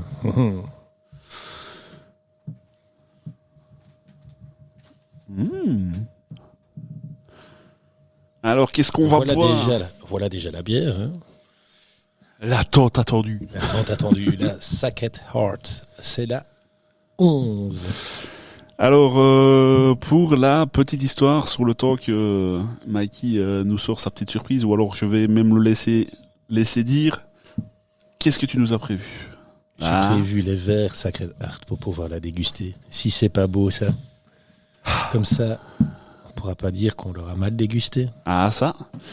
Donc, on aura les verres adéquats et tout prévus par la brasserie. Pour la petite histoire, cette bière-là, je n'en ai goûté qu'une seule dans ma vie. C'était la, de mémoire de nouveau, mais je vais encore me tromper, la 4. Et je pense que c'est la plus forte qu'ils aient fait depuis le début. 30%. Elle était à 30%, ouais. 30% d'alcool. C'était magnifique. J'ai pris un plaisir énorme à déguster cette bière. Alors, de nouveau, les amis, on fait parfois un peu les sauvages. On dit, on parle de degré d'alcool, hein, on fait les bonhommes, comme on dit. C'est clairement quelque chose à déguster, à boire calmement. Si vous pouvez la partager, évidemment, partagez-la, parce que 33 centilitres, moi à l'époque... Partagez-la comme vous partagez un pouce café, quoi. Oui, c'est exactement ça. Parce que 33 centilitres ici à 26 degrés, vous comprenez bien que ça fait déjà un sacré coup. Hein. Alors, un sacré coup, pas le prix, enfin aussi, mais ça peut évidemment mettre un plomb dans l'aile, on va dire. Donc, cette cascade est réalisée par des professionnels. Sachez-le. Nous sommes des aguerris. C'est ça. Donc voilà. Très très content de déguster cette bière avec toi. Toi qui es fan absolu de la brasserie. Toi par contre, t'en as bu plus que je pense. Oui, chaque fois que j'ai pu en trouver, je me suis fait plaisir, je les ai achetés et je les ai dégustés. Il m'en reste encore 3 en cave, dont les 2 derniers. Et là, par contre, je suis désolé, je t'aime bien Carretch, mais ces 2-là, je les ai gardés dans ma cave. C'est incroyable ça. Incroyable. C'est normal. Je t'ai quand même amené celui-là. Hein. C'est beau, c'est beau. Non, c'est super gentil de ta part. C'est normal. Et puis, il faut pas se leurrer non plus, les amis. On en parlera un petit peu plus tard quand on aura... Enfin, on en reparlera après, mais il faut pas se leurrer. Il y a quand même le prix de la bouteille aussi. Exactement. On ne saurait pas faire cette bière-là au même prix que la Pilsner qu'on a bu en premier. C'est logique. Mais on en parlera plus en détail tout à l'heure. Est-ce que je peux me permettre de la verser? T'as été sage, tu peux. Merci, monsieur. Alors. Et si tu la sers bien, t'auras une gommette. C'est vrai? Alors, normalement, déjà pas plus haut que le bord.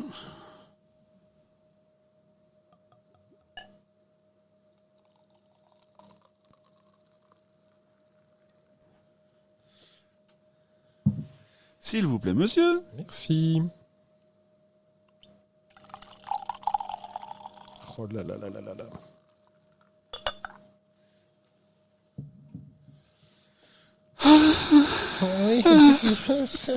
Désolé, on va laisser beaucoup de blanc. Je suis vraiment, vraiment désolé, mais voilà, ça. Donc ici, on est sur un Icebox Pastry Stout, crème brûlée. Eh ben, au nez, on l'a fortement, la crème brûlée. Oh là là là là là là. Je retire ce que j'ai dit tantôt, c'est celle-là que je vais au petit déjeuner. Et bizarrement, tu vois, avec celle-ci, elle a 26 degrés d'alcool. Eh ben, on sent moins au nez qu'avec la précédente.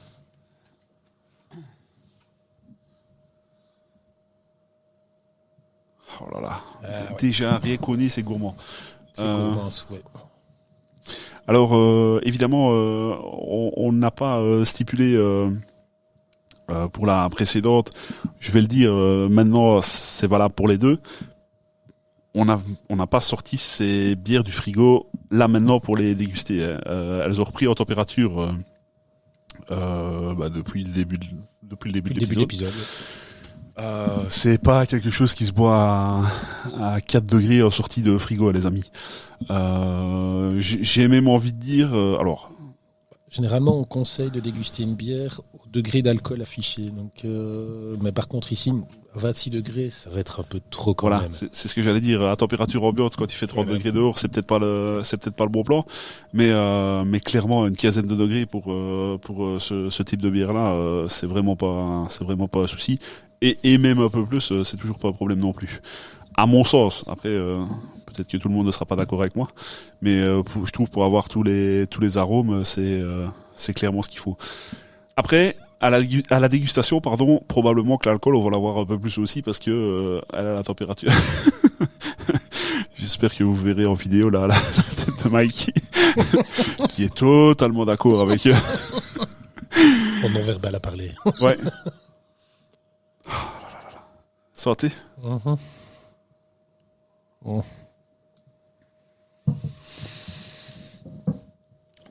Comment dire? Voilà, j'ai fait ma journée. Sans mots. Sans mots. C'est hyper agréable. Alors là, oui, directement. Tu sens comme ça évolue là.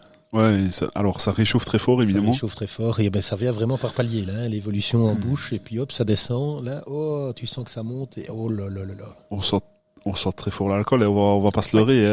Après, les 26 degrés sont faits pour aussi. La technique, aussi, ouais. On va en parler juste après, mais la technique de brassage, et après surtout, est faite pour avoir ce degré d'alcool. Donc c'est quand même en partie ce qui est recherché aussi. Donc on va pas vous dire que ça se boit comme un jus de fruits. C'est pas le cas du tout. Mais c'est super agréable. De nouveau, pensez ça comme tu l'as dit tout à l'heure, pensez ça comme un pouce café ou ce genre de choses là, mais c'est magnifique. C'est magnifique. Est-ce que tu as d'autres pardon, c'est un épisode sur la débauche, mais on peut s'écarter un petit peu du truc aussi.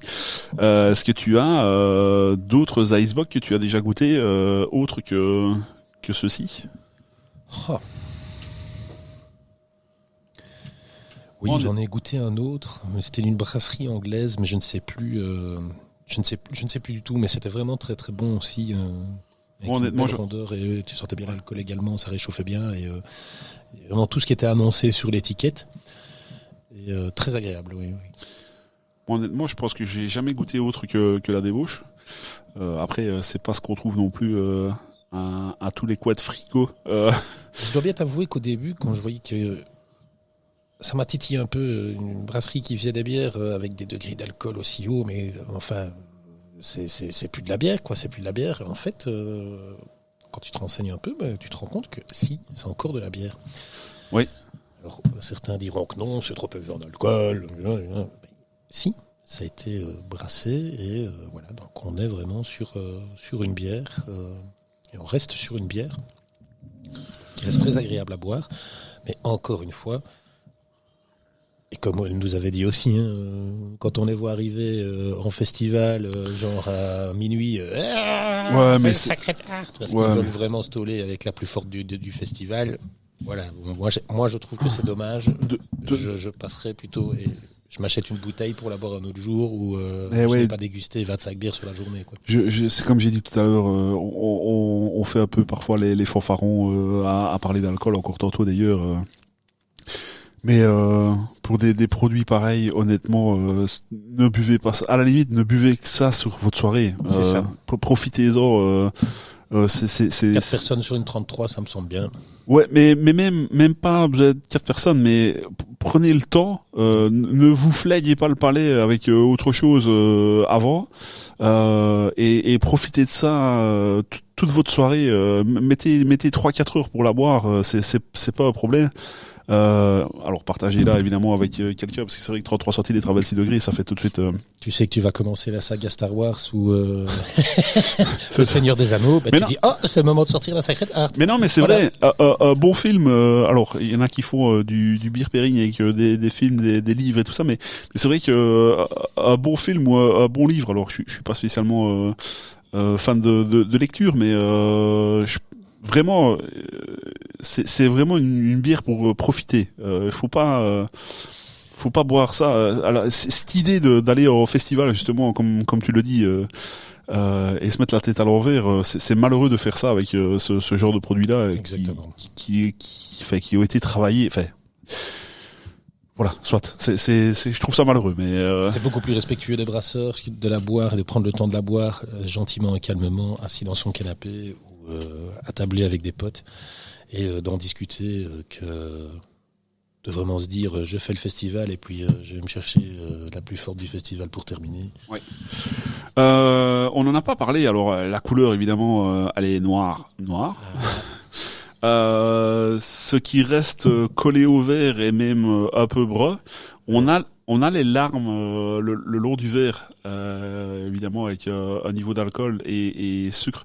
Je suis curieux de savoir le sucre le sucre résiduel qu'il y a là-dedans, mais ouais, on a les belles larmes qui s'écoulent le long du verre.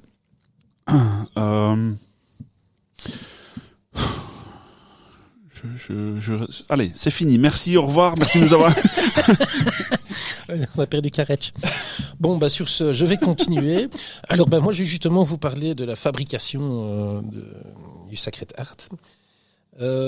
C'est un icebox. Donc, qui dit icebox dit le froid. En anglais, on dit freeze distilled beer. En français, bière distillée par le froid. Donc, au début, ils avaient commencé avec des IPA, puis ils se sont rendus compte que l'Imperial Stout apportait autre chose, beaucoup plus de rondeur en bouche, beaucoup plus de douceur, beaucoup plus d'alcool également. Donc, ils ont décidé de partir sur les Imperial Stout. On fait fermenter la bière, et puis, une fois que la fermentation est faite, on amène tout le brassin dans un congélateur géant. Et dans ce congélateur géant, qu'est-ce qu'on fait ? On fait descendre palier par palier la température. Au début, ça va assez vite pour descendre. Et puis alors après, ça se calme. On descend vraiment petit à petit. Et c'est quoi le but de l'opération ? C'est qu'une bière étant composée d'à peu près 90-95% d'eau, on évacue l'eau. Et donc, l'eau va vraiment partir vers l'extérieur et on va se retrouver avec un gros glaçon, avec en son centre le liquide qu'on veut obtenir pour pouvoir réaliser cette bière. Et donc, la première fois qu'ils l'ont fait, je pense que c'était... Je suis même pas sûr que ce soit possible. Je me demande si c'est pour celle à 30%. C'est peut-être pas la première que tu as bu, en fait. Non. Je ne sais plus. Mais non, parce qu'il me semble que c'est la 4. C'est ça, mais la première fois qu'ils l'ont fait, ils ont vraiment été dans le congélateur pour aller ponctionner ce liquide directement.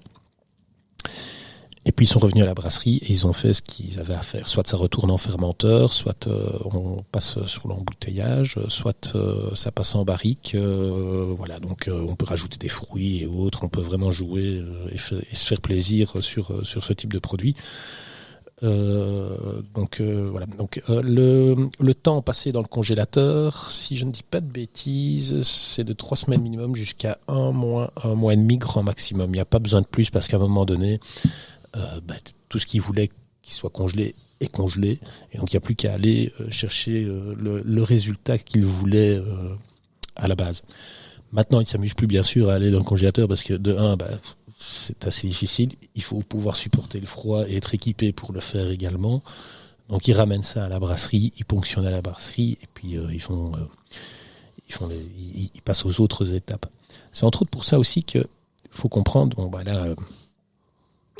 Certains disent non, je vais pas acheter ça, c'est trop cher. Mais il faut comprendre que plus une bière passe du temps chez le brasseur, plus elle devient chère. Oui, alors au-delà de ça, ça vaut pour toutes les barriquées, par exemple. Donc les Oak Chronicles, là, on peut déjà considérer que... Ah oui, c'est entre 12 et 23 semaines. Voilà, c'est ça. Mais ici, il y a l'aspect aussi congélation, c'est de l'énergie aussi. Donc il y a cet aspect-là en plus qu'il faut prendre en considération. Et on le dit comme on veut, c'est un coût en plus. Exactement. Il faut bien vous dire qu'avec ce qui se passe actuellement dans le monde, il y a pas mal de choses qui vont continuer à augmenter, puisque les coûts de production vont augmenter également. Donc voilà, je ne sais plus avec qui j'avais eu la discussion qui disait qu'en Belgique, on était encore assez faible au point de vue prix de vente comparé à ce que normalement on pourrait vendre nos produits, quoi. Du moins au niveau du craft. Ouais, ce qu'il y a, c'est que c'est un produit historique chez nous, c'est un produit, alors je vais pas dire de grande consommation, mais c'est un produit populaire, on va le dire comme ça. Et c'est vrai que ça paraîtrait aberrant pour nous, une bière d'une brasserie relativement importante, d'avoir pris à la bouteille de 5 € par exemple. Je pense qu'elle resterait au rayon, mais il y a rien à faire. Où on fait des concessions sur les matières premières et les techniques, où à un moment donné, il faut bien payer le prix juste au magasin. Il y a pas de secret. Ouais. Et pour revenir sur le fait que ça s'appelle Sacred Heart, pourquoi ? Parce que justement, donc, c'est cette partie de liquide qui est vraiment au cœur du glaçon. Et donc voilà, c'est le cœur sacré, Sacred Heart. Secret Heart. Oh, je te laisse dire depuis tantôt. Moi, je dis la bière, elle est bonne la bière. Non, je m'emballe pas moi. Non plus. Non, si, je te laisse faire. je te laisse faire.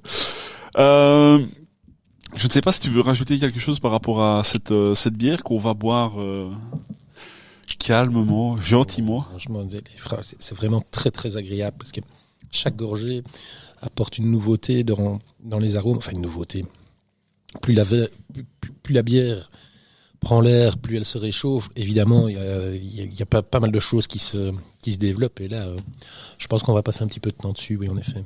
On a bien fait de terminer par celle-là. Hein. Évidemment. T'imagines comment c'est pas ouais. on serait pas encore... Mais la Pilsner n'a pas de goût. Non, c'est pas le cas, les amis, mais c'est sûr qu'il faut quand même un ordre plus ou moins précis sur... C'était impossible, par exemple, de boire même la triple Neipa. Je pense que ça aurait été compliqué après ça. Tout à fait. Faut garder une certaine logique dans ces discussions. Dans cette discussion. Aussi. Dans ces dégustations. Aussi. Je sais pas si tu veux ajouter quelque chose par rapport à la bière ou si. Oui. Dis-moi. Je pensais que tu allais rebondir, mais. Alors oui, t'as oublié de me dire, mais les quantités.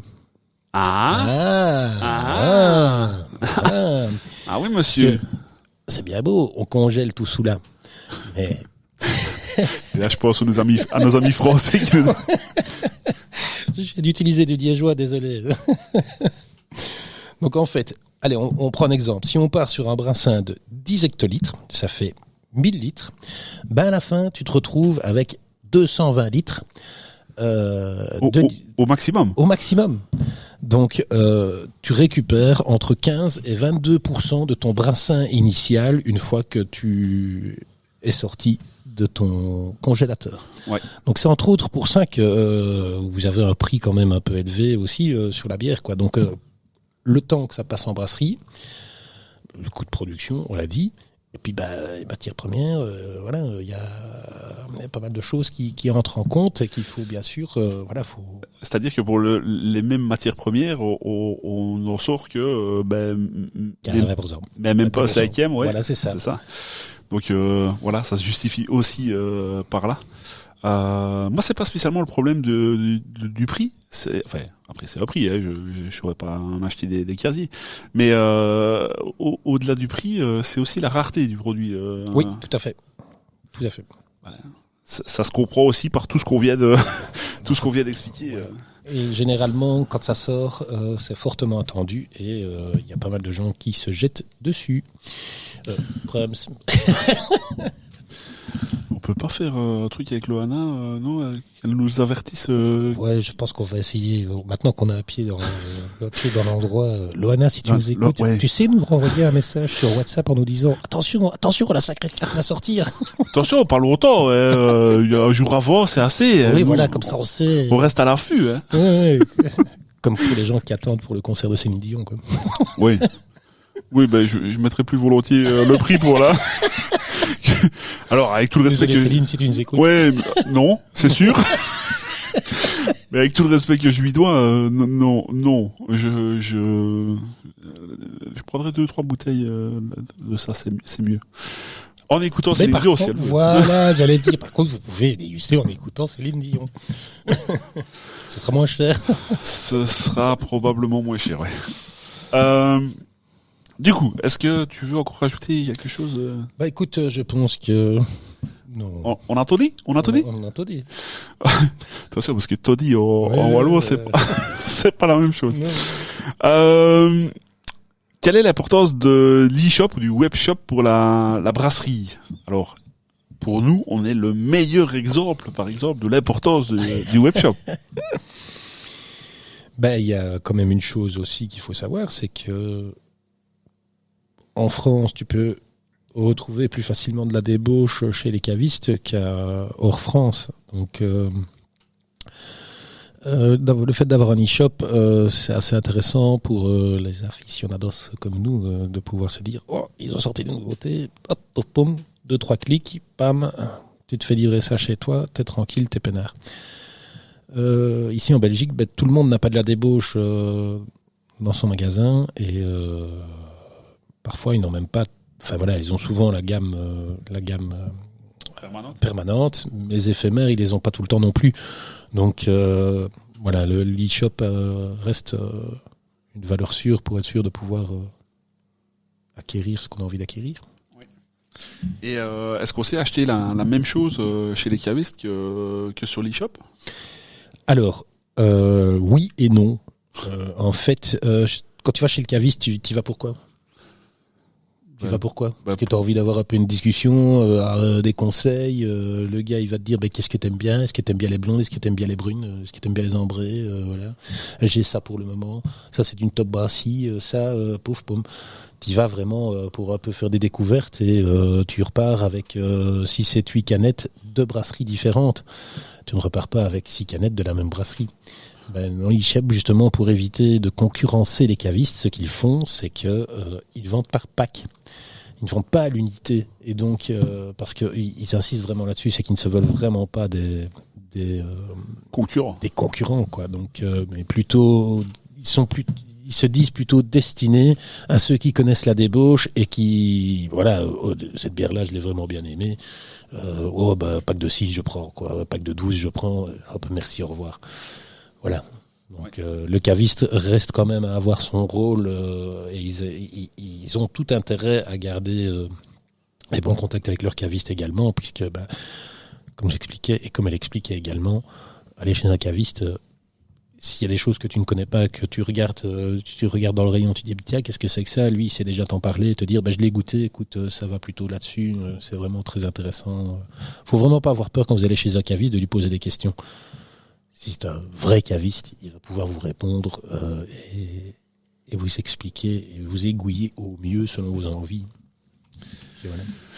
Alors, je viens de reboire un tout petit coup de je t'ai vu. Ouais, je sais. Je profite. Au nez, j'ai eu une poêle de chocolat. En plus et tantôt je parlais de la pistache, je trouve qu'on la retrouve plus maintenant qu'elle a un peu pris l'air. Pistache dans celle-là. C'est pas dans celle-là? Ah ben non. Moi je trouve qu'il y a côté pistache fruits secs sur du caramel, côté caramel qui vient bien là. Ah non, moi j'ai un genre de fruit à coque, je sais pas comment t'as pas cette impression là?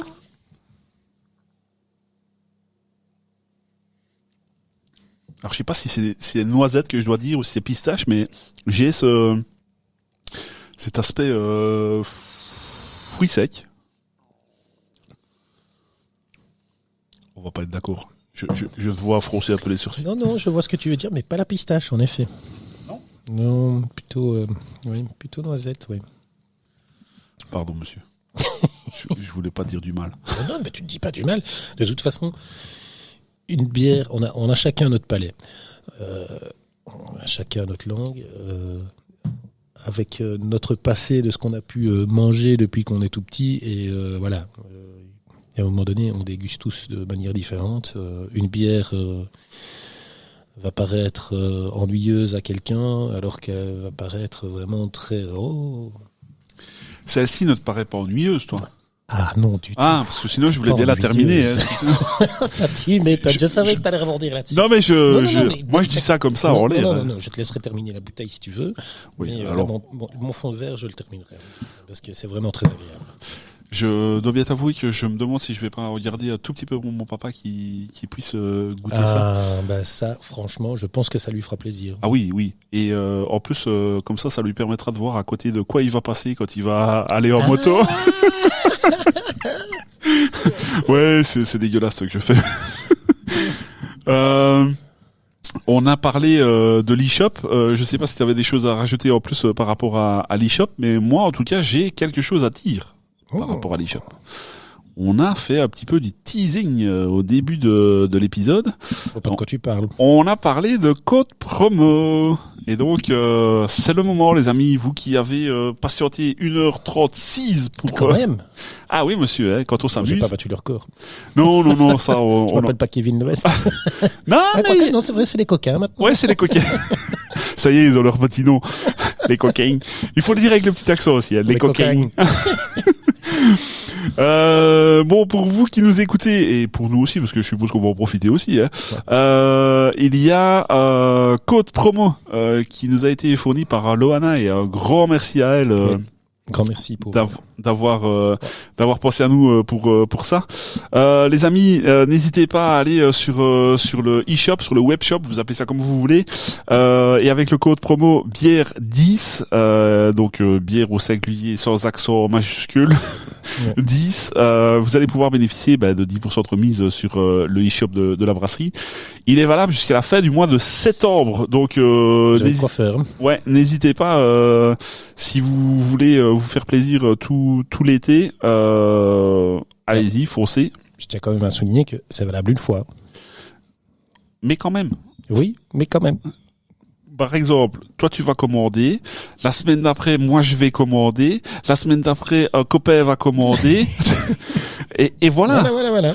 Oui, je sais, je suis en train de pirater le système. Je vais faire commander ma mère. Qui ne boit jamais de bière. Non, c'est pas vrai. Par contre, ce qui est bizarre, c'est qu'ils vont avoir 64 commandes avec la même adresse de livraison. Donc voilà, les amis, n'hésitez pas à profiter du code promo. Je répète, bière 10, et vous pourrez bénéficier de 10% sur le webshop de la brasserie. Je tiens à rajouter quand même que si vous commandez sur le webshop, il ne faut vraiment pas avoir peur de commander des verres, si vous voulez des verres, parce qu'ils arrivent entiers, des bouteilles pareillement. Ils soignent les emballages, c'est vraiment un plaisir. Il faut faire par contre très attention en déballant quand même aussi. Donc, ouais.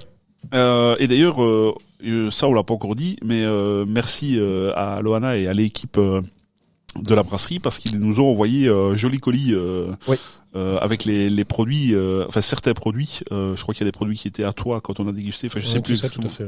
Ouais. Déjà celle-ci, la dernière. On n'a pas tout dégusté. On dégustera ensemble. Oui, au fur et à mesure. Au fur et à mesure. Ouais.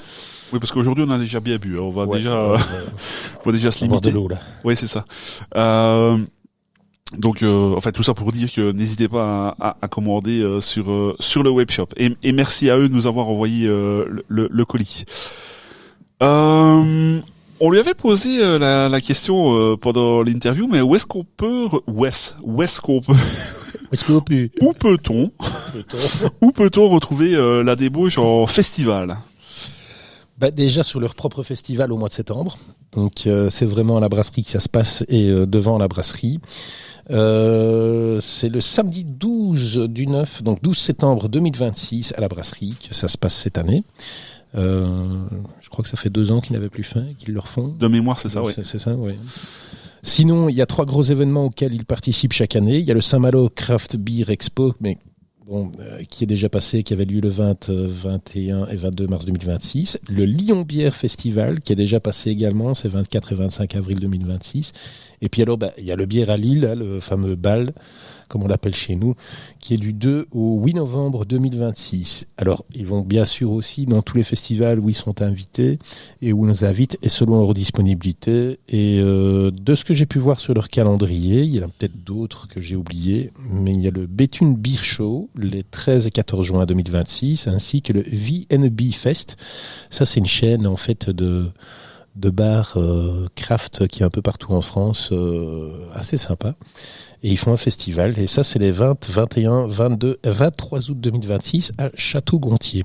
Alors si vous allez un peu voir sur les réseaux sociaux de la débauche, et que vous allez voir dans leur galerie photo et vidéo, vous allez voir que le décorum qu'ils font pour le VNB, non de Dieu. Ouais. L'impression de rentrer dans un château fort, c'est impressionnant. Donc ils mettent les petits plats dans les grands, tout fait maison, Loana à la couture. Ouais, parce que j'ai vu, j'ai trouvé une photo où on la voit coudre les drapeaux et tout ça, donc c'est vraiment... Et VNB, je pense surtout que c'est des cavistes. Oui, cavistes, ouais. C'est ça. J'ai dit barabière. Oui. C'est barabière et caviste. Voilà. Pas de souci, mais... alors, comme dans un peu tous les épisodes de la bière patrie, je pose un petit peu ce même genre de questions. Ici, je me rappelle que Loana a un petit peu souri quand je lui ai posé la question. J'ai demandé à Loana si elle n'avait qu'une seule bière à garder de la brasserie, ce serait laquelle. Et là aussi, elle nous a fait une réponse de Normande, elle nous a dit. Oui, tout à fait, une réponse de Normande. Elle dit, mais c'est trop dur, c'est trop difficile. Mais tout le monde, en fait, dit que c'est un peu trop dur et trop difficile. Moi-même, je pense que je ne saurais même pas y répondre. Elle a remis la Nevermore en disant ça, c'est inévitable. La Nevermore, donc c'est vraiment celle... que j'expliquais tout à l'heure, ce petit Imperial Stout qui est infusé avec des copeaux de chêne, infusés eux-mêmes dans du bourbon, parce que c'est la bière de la brasserie. Et puis cette fameuse Magic Baboon, parce qu'elle est vraiment venue au monde du craft via les gauzes. Par les gauzes, ouais. Par les gauzes, donc et qu'elle dit, c'est vraiment allez, cette Magic Baboon, tu sais que c'est l'été qui approche et elle est ça c'est gai, il y a des choses qui se mettent en place à la brasserie, ça va bouger différemment que pendant l'hiver et et puis même dans la vie de tous les jours. Aussi, tout à fait. Ouais. On est content de voir arriver le printemps. Pour avoir été à Angoulême au mois de janvier, je peux dire que je comprends qu'ils se réjouissent de voir arriver l'été, parce que la ville, faut bien vous dire que c'est très vallonné. Ça monte, ça descend dans tous les coins. Réputé pour son festival de la BD, donc il y a des fresques de BD un peu partout, tout ça. Mais quand on regarde un peu le paysage aux alentours, c'est un peu tristounet comme ça. Mais je pense qu'en été, ça doit quand même être beaucoup plus agréable. Après, niveau climat et tout ça, on n'a pas à se plaindre non plus vers ici. Non, tout à fait. C'est tristounet aussi. C'est tristounet aussi, tant que l'été n'est pas là, quoi. Ouais. J'ai posé une dernière question lors de cette interview à Loana, qui n'avait, là en l'occurrence, rien à voir avec la brasserie. Je lui ai demandé si elle pouvait nous donner sa vision du paysage brassicole belge. Qu'est-ce qu'elle nous a répondu ? Qu'elle avait fait ses études en Belgique et du côté de Tournai, que donc c'est un peu grâce à ça qu'elle était tombée dans le milieu brassicole entre guillemets, et qu'elle a pu découvrir la bière belge, et elle reste admirative de tout ce patrimoine brassicole et de toute cette histoire qui tourne autour, qu'elle a pu croiser partout en Belgique. Ça, c'est 300 souvient, parce que elle nous a parlé de sa voiture. Ouais, elle nous a parlé de sa voiture. Ça, c'est 300 souvient, parce qu'elle ramenait énormément de bière apparemment pour son papa. Cul à terre. Cul à terre. Et donc voilà, ce qui lui revient de Belgique, ce sont plutôt des bières traditionnelles, comme elle dit, et voilà, donc elle aime. À un moment donné, elle dit, ben voilà, t'es dans le milieu craft, t'es tout le temps en train de réfléchir à ce que tu dois faire, ce que tu veux faire. Il faut être créatif, il faut faire ça. On va faire ça comme recette. Qu'est-ce qu'on va prendre comme contenant? Qu'est-ce qu'on va faire? Tchic, tchac, tchac. Enfin, et à un moment donné, elle dit, c'est fatigant intellectuellement. Il y a rien tel qu'une bon vœu pour pouvoir un peu te reposer et puis te dire, voilà, une bon vœu de chez Dupont. Et c'est grand classique. C'est grand classique, quoi. Ouais. Donc voilà.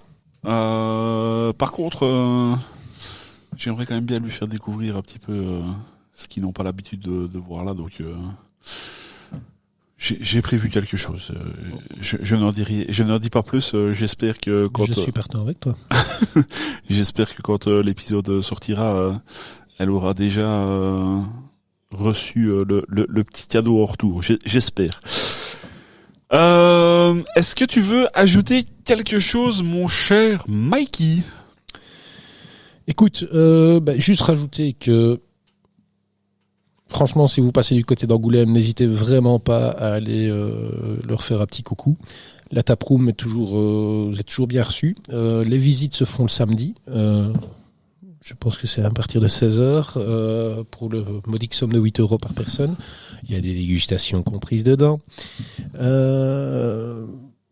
Oui, il y a peut-être un truc que j'ai complètement oublié de dire en fait aussi. Dis-moi tout. C'est qu'on n'a pas parlé de leur spécificité. C'est que en fait, c'est encore une des seules brasseries de France à travailler avec des cuves en cuivre et une chauffe au gaz direct. C'est vrai, on n'a pas dit. Ouais. Ce qui fait que ça confère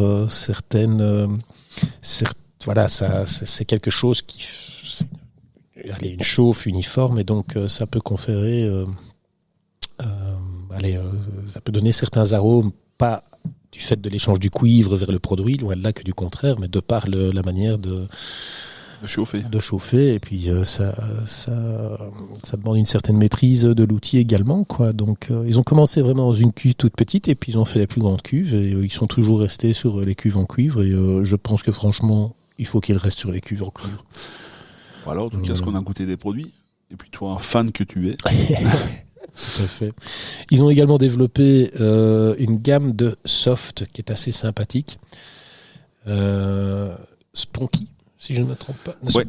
Spunky. Alors voilà. le truc est là au bout, mais il est loin peut-être pour... Oh non, t'as le bras long. Ouais. Voilà, ce sont des boissons aux fruits biologiques et pétillantes. Donc je vous mets le petit visuel pour ceux qui regarderont sur YouTube. Et c'est vraiment assez sympa aussi. Disponible également sur l'eShop et chez les magasins participants. Ouais. Ben oui.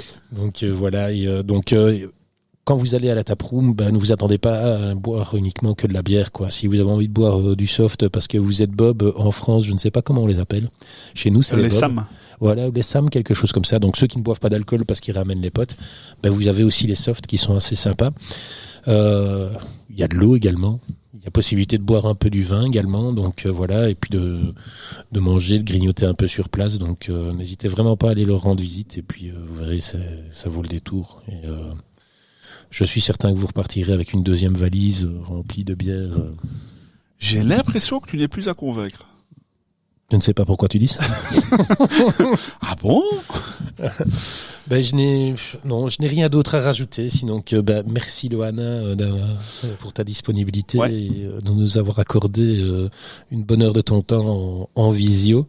Ouais. Et voilà, c'était chouette. Et disponibilité et gentillesse, parce que oui. Merci pour l'envoi de ce colis. On n'avait rien demandé. Et, super, nickel. Exactement. Et alors si il y a potentiellement quelque chose qu'on n'a pas compris ou qu'on était à côté de la réponse, n'hésitez pas à le mettre en commentaire et en faire profiter tout le monde. Évidemment, on a essayé de retranscrire au mieux cette interview.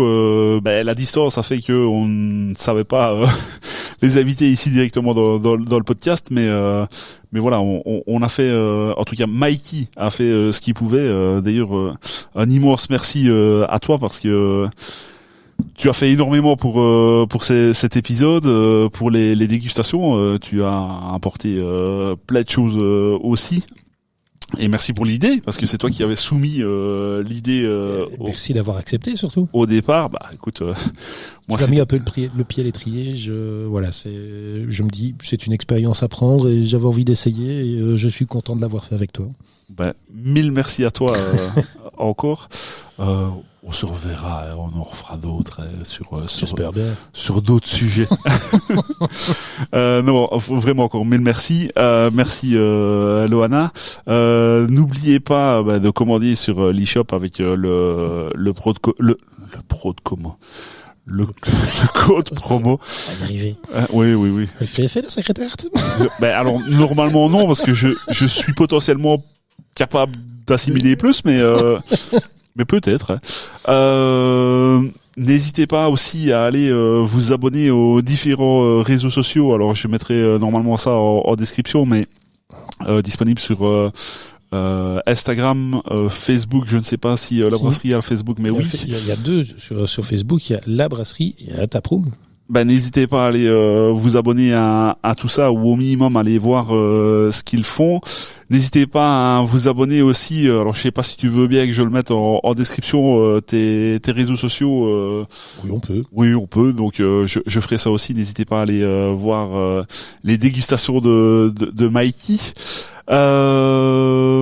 Merci à toi. Merci mon Karech. C'est fait plaisir. À tout grand merci. On va terminer ça calmement hors micro. On est combien là? On a combien là? Alors, 1h51, monsieur. Je m'attendais pas autant. Ah, t'as vu ça? Quand on aime, on compte pas. Exactement. Et franchement, comme une lettre à la poste. Ça... Non, ils sont non, justement. Non, ils ont fini. Justement. Merci à vous de nous avoir écoutés et rappelez-vous, on est tous sous le même drapeau, celui de la bière patrie. Santé! Santé! Santé la débauche!